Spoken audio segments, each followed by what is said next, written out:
حضرت علی شیر خدا، فجر کا وقت تھا، ہاتھ میں چھڑی پکڑی تھی، 63 سال عمر مبارک تھی، کوفے کی جامع مسجد میں نماز پڑھانے آ رہے تھے۔ ہر دروازے پہ دستک دیتے، اٹھو الصلاۃ خیر من النوم۔ رستے میں حضرت علی لوگوں کو جگاتے جگاتے آئے۔ جب مسجد کوفہ میں پہنچے تو ایک بدبخت خنجر چھپائے کھڑا تھا، اس نے حضرت علی رضی اللہ تعالیٰ عنہ کو خنجر مارا۔ وہ دوستانہ جو 10 سال کی عمر میں شروع ہوا تھا، جب شیر خدا کو خنجر لگا تو پتہ لفظ کیا تھے؟ فزت برب الکعبہ، لوگوں رب کعبہ کی قسم میں کامیاب ہو گیا، میری زندگی دین کے کام آ گئی، میں کامیاب ہو گیا۔ حضرت علی کی داڑھی ساری لہو سے بھر گئی۔ حضرت شیر خدا فرمایا کرتے تھے، ایک دفعہ میں بڑا بیمار ہوا، میرے سے اٹھ کے کھڑا نہیں ہوا جاتا تھا، حضور تیمارداری کرنے آئے تو میں نے کہا یا رسول اللہ پتہ نہیں بچوں گا کہ نہیں۔ حضور نے فرمایا علی نہیں، تو اس وقت دنیا سے جائے گا جب تیری داڑھی لہو سے رنگین ہو جائے گی۔ شیر خدا کہتے ہیں جب زخم لگا تو میں نے نیچے جھکا کر دیکھا تو داڑھی لہو سے بھری ہوئی ہے، میں نے کہا بس وہی کامیاب ہو گیا۔ جامع مسجد کوفہ میں مولا علی نے سر سجدے میں رکھا، اور اسلام کی تاریخ کا وہ شخص جس شخص نے اپنی بچپن سے لے کر جوانی، جوانی سے لے کر بڑھاپا، اور جاتے جاتے امام حسن اور حسین کو قریب بلایا اور وصیت کر گئے، بیٹا جینا اسی کا ہے جو دین کے لیے جیے، بیٹا مرنا اسی کا ہے جو دین کے لیے مرے، جس دھج سے کوئی مقتل میں گیا وہ شان سلامت رہتی ہے، یہ جان تو آنی جانی ہے، اس جان کی کوئی بات نہیں۔ حضرت شیر خدا کرم اللہ تعالی وجہ الکریم خاتم الخلفاء تھے، ان پر خلافت اسلامیہ ختم ہوئی۔ حضرت علی رضی اللہ تعالیٰ عنہ جس دن وصال ہوا، آپ کے بیٹے کہتے ہیں اس رات مولا علی نے خزانے کا مال سارا ایک رات پہلے تقسیم کیا، اور پھر جس جگہ مال خزانہ ہوتا تھا وہاں 2 نفل پڑھ کے کہا اے اللہ میں نے تیرے بندوں کی امانت تیرے بندوں تک پہنچا دی ہے۔ زندگی دین کے نام کر کے وہ شیر رخصت ہوئے۔ 21 رمضان المبارک کی شام ڈھلی تو حضرت علی المرتضیٰ شیر خدا رخصت ہوئے۔ صحابہ کہتے ہیں مدینے میں کوہرام مچا، بغداد کی گلیاں سونی ہوئی، کوفے کے لوگ تڑپے، مکے میں بھی لوگوں نے دعائیں مانگی۔ وہ سورج اس انداز میں دنیا سے گیا کہ اس کی روشنی قیامت تک باقی رہے گی، اس کا اجالا قیامت تک چمکتا رہے گا۔ حضرت علی کا نام آج خودداری کی علامت ہے، حضرت علی کا نام ایمان کی علامت ہے۔ مولا علی کے نام کا نعرہ لگتا ہے تو سینوں میں خون دوڑتا ہے، طاقتیں بیدار ہوتی ہیں، روحیں بیدار ہوتی ہیں۔ حضرت علی کثرت سے نماز پڑھتے، کثرت سے روزے رکھتے، کثرت سے عبادت کرتے۔ حج تو اتنا محبوب تھا، ہر سال حج کرنے جاتے، ہر سال حج کرتے۔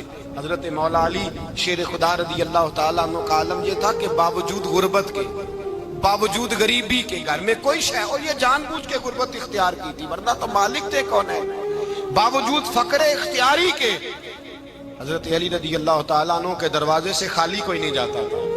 ایک سائل مسجد میں مانگنے آ گیا، مسجد میں مانگنے آ گیا تو حضرت علی نماز پڑھ رہے تھے۔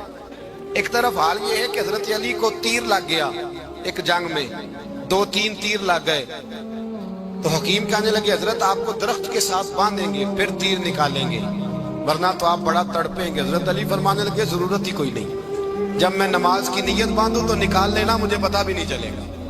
ایک طرف حال یہ ہے، ایک طرف، اور دوسری جانب کیا حال ہے؟ ایک مانگنے والا فقیر مدینے آیا تو صحابہ اپنی اپنی نمازیں پڑھ رہے تھے، حضرت علی بھی نماز میں تھے، نماز میں ہی رب کے بندوں کا خیال آ گیا۔ حضور کی حدیث میں نے سنائی تھی نا، نبی پاک فرماتے ہیں میں اللہ کی نماز پڑھ رہا ہوتا ہوں پر بوڑھے کا خیال آتا ہے تو نماز چھوٹی کر دیتا ہوں، بیمار کا خیال آتا ہے تو چھوٹی۔ حضرت علی کہتے ہیں مسجد میں آ کے پکارا تو میں نے سلام بھی پھیرنے کا انتظار نہیں کیا، میرے پاس چاندی کی انگوٹھی تھی، میں نے فوراً اتاری اور نماز کے دوران ہی میں نے اس کی جانب پھینک دی۔ فرماتے ہیں اس سائل نے جا کے حضور کو بتایا حضور آج میں مسجد میں گیا ہوں، سب نماز پڑھ رہے تھے، کچھ ملا نہیں۔ حضور نے فرمایا وہاں علی نہیں تھے؟ حضور تھے۔ فرمایا پھر کچھ ملا؟ کہا حضور اس نے تو نماز پڑھتے پڑھتے بھی سخاوت کر دی، نماز پڑھتے پڑھتے بھی سخاوت کر دی۔ مالاں والے سخی نہیں ہوتے، کون؟ پیسے والے سخی میں نہیں دیا کھا، میاں صاحب کہہ رہے ہیں مالاں والے سخی نہیں ہوتے، تے سخیاں مال نہیں ہوندا، ایتھے اوتھے دعا جہان نہیں، سخی کنگال نہیں ہوتا۔ نبی پاک نے فرمایا جس کی جیب میں پیسے ہیں وہ سخی نہیں ہوتا، جس کا دل بڑا ہے وہ سخی ہوتا ہے۔ حضرت علی شیر خدا گھر میں 3 دن کھانا نہیں پکتا، پر جو آتا ہے وہ جھولی بھر کے لے کے جاتا ہے، وہ جھولی بھر کے۔ بھائی زندگی اس کی ہے جس کی دین کے کام لگ گئی، ورنہ لوگ وقت ضائع کر کے چلے جاتے ہیں۔ پیسہ کمانا، دولت کمانا، رزق حلال کمانا عبادت ہے، اور اس کو دین ایمان بنا لینا حسن نہیں زندگی کا۔ لوگ اپنا آپ ضائع کر دیتے ہیں، اپنا آپ ضائع نہ کرو۔ شیر خدا کا محل کوئی نہیں تھا، پر لگتا ہے ساری کائنات شیر خدا کی جاگیر ہے۔ حضرت علی رضی اللہ تعالیٰ عنہ کا بینک بیلنس نہیں تھا، لیکن آج اگر اللہ کسی کو نور بصیرت دے تو وہ اٹھ کے دیکھے کائنات میں جتنا کچھ بھی ہے، آج پورے عالم دنیا میں، عالم اسلام میں حضرت علی کا ہی ذکر ہو رہا ہے، پوری دنیا حضرت علی کا۔ پھر اللہ نے فہم دیا، بصیرت دی، حضرت علی کو اللہ نے علم دیا۔ بہت بڑے عالم تھے حضرت علی، بہت بڑے۔ حضرت سیدنا عمر فاروق رضی اللہ تعالیٰ عنہ فرماتے ہیں اگر ہمارے درمیان علی نہ ہوتے ہم ہلاک ہو جاتے۔ جہاں کوئی مسئلہ بنتا شیر خدا اس مسئلے کو حل کرتے، بلکہ حضور نے فرمایا میں علم کا شہر ہوں، علی اس کا دروازہ ہے۔ حضرت جبریل امین علیہ السلام آئے انسانی شکل میں، حضرت علی کے سامنے کھڑے ہو کے کہنے لگے علی سنا ہے آپ شہر علم کے دروازے ہیں؟ حضرت علی کہنے لگے میں نے نہیں کہا، یہ تو میرے رسول نے کرم فرمایا ہے۔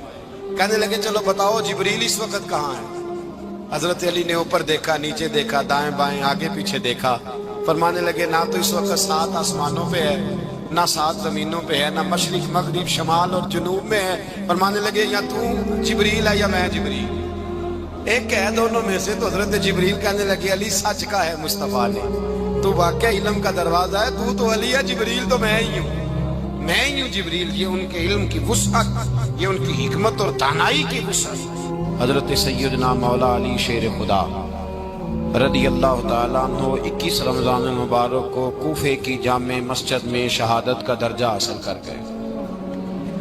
حضرت شیر خدا رضی اللہ تعالیٰ عنہ وہ شخصیت ہیں کہ جن کے بارے میں میرے حبیب پاک صلی اللہ علیہ وسلم نے فرمایا جس نے اس سے محبت کی اس نے مجھ سے محبت کی، جس نے اس سے بغض رکھا اس نے مجھ سے بغض رکھا۔ اور نبی پاک صلی اللہ علیہ وسلم نے فرمایا علی کا بغض نفاق ہے، علی کا بغض نفاق ہے، منافق ہونے کی علامت ہے۔ اور فرمایا علی کا پیار ایمان ہے، علی کا بغض کتنی بڑی بات ہے، علی کا بغض نفاق ہے اور علی کی محبت ایمان ہے، علی کا پیار علامت ایمان ہے۔ 2-3 قسم کے گروپ بن گئے۔ ایک تو گروپ وہ ہے جو کہتا ہے حضرت علی اور بس، بعض کو تو کرم اللہ تعالیٰ وجہ الکریم کہنے کی بھی توفیق نہیں ہوتی، وہ کہتے ہیں رضی اللہ تعالیٰ عنہ کہا کرو، اس سے بھی آگے نہ جاؤ۔ وہ لفظ مولا جو خود نبی پاک نے بخاری میں مسلم میں موجود ہے، فرمایا من کنت مولا فہذا علی مولا، جس کا میں مولا اس کے علی بھی۔ حضور نے جو لفظ بیان کیا اس لفظ سے بھی بعض لوگ ڈرتے کہتے نہیں نہیں یہ لفظ نہیں بولنا، یہ نہیں کہنا، ہم نے مسئلہ بن جائے گا۔ کچھ سرے سے اس قدر زیادہ معاذ اللہ تعالی اپنی طبیعتوں کو بوجھ سمجھنے لگے کہ انہوں نے کہا حضرت علی، اور پھر اس سے زیادہ کسی اور بات کو بیان کرنا مناسب نہ سمجھا۔ ایک دوسرا طبقہ بن گیا جنہوں نے ہاتھ کے اندر دوری ڈنڈا لے لیا، وہ چرس بناتے ہیں، بھنگ لیتے ہیں، وہ دھندا کرتے ہیں، بڑے بڑے انہوں نے گلے کے اندر سنگل ڈال لیے ہیں، زنجیریں پہن لی ہیں، اور کچھ شے آتی نہیں، سارا دن علی علی کرتے رہتے ہیں سارا دن۔ حضرت علی شیر خدا کرم اللہ تعالیٰ وجہ الکریم ارشاد فرماتے ہیں، سنیں حضرت علی فرماتے ہیں کہ دریا بہ رہا ہو، دریا، اس دریا میں اگر ایک قطرہ شراب کا گر جائے پھر وہ دریا خشک ہو جائے، پھر اس دریا کی سطح پر یعنی نیچے گھاس اگائے، اور اگر میرا گھوڑا وہ گھاس کھا لے تو میں اس گھوڑے کی سواری کرنا پسند نہیں کرتا۔ اتنی نفرت نشے سے، شراب سے مولا علی شیر خدا۔ اور ہم نے حضرت علی رضی اللہ تعالیٰ عنہ ان لوگوں کے حوالے کر دیے معاذ اللہ